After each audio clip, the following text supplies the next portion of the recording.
Hello friends, তোমরা কেমন আছো? আশা করি ভালো আছো। আমি অনেক ভালো আছি। চলে এসেছি একটা অন্নপ্রাশন বাড়িতে। দেখো, ওফ কি সুইট বাচ্চা, দেখে মনটা জুড়িয়ে গেল। আর তোমাদের সঙ্গে ভিডিও করে শেয়ার না করলে ভালোই লাগলো না, কি বলবো।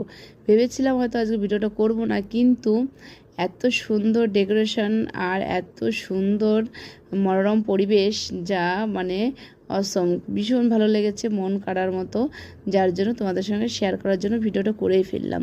তো একটা অন্নপ্রাশন বাড়িতে যে এত সুন্দর ডেকোরেশন হয়, আমি আমার চোখে অন্তত পড়েনি। যেহেতু আমাদের গ্রামগঞ্জে থাকি, শহরে হয়তো অনেক হয় অ্যাভেলেবেল, কিন্তু আমরা গ্রামে থাকি, তো আমাদের গ্রামে সচরাচর দেখাই যায় না। আমি তো দেখিনি, আমি এখনও সত্যি আমার মানে অন্নপ্রাশন এখনও এত বড় খাইনি। তো আজকে সেরকমই একটা চোখ ধাঁধানো একটা অন্নপ্রাশনে চলে এসেছি। দেখো, তোমার মকটেল বলো, তোমার আইসক্রিমের বলো, এখানে প্রচুর অ্যাভেলেবেল, যে যেরকম খাও এসেই। তো আমরা একটু আইসক্রিম খেলাম, তারপরে চলে এসেছি একদম সরাসরি খাবার টেবিলে।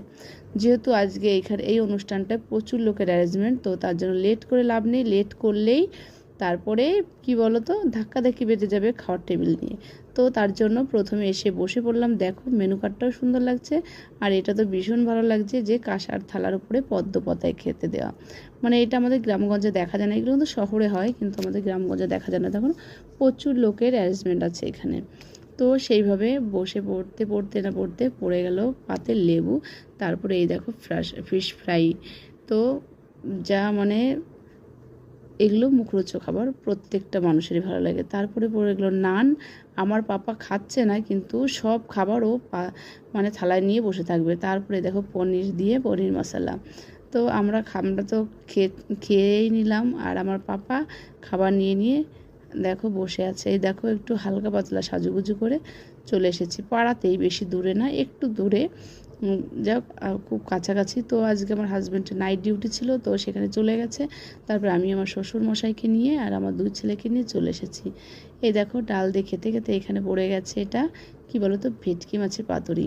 তো খাবারের মেনু কিন্তু ভীষণই ভালো, আর এইটা কিন্তু আমার ভীষণ প্রিয় একটা খাবার। আমার এটা খুব ভালো লাগে। বাড়িতে সবসময় সচরাচর মানে তৈরি করে হওয়া ওঠেই না বললে চলে, বানানো হয় না।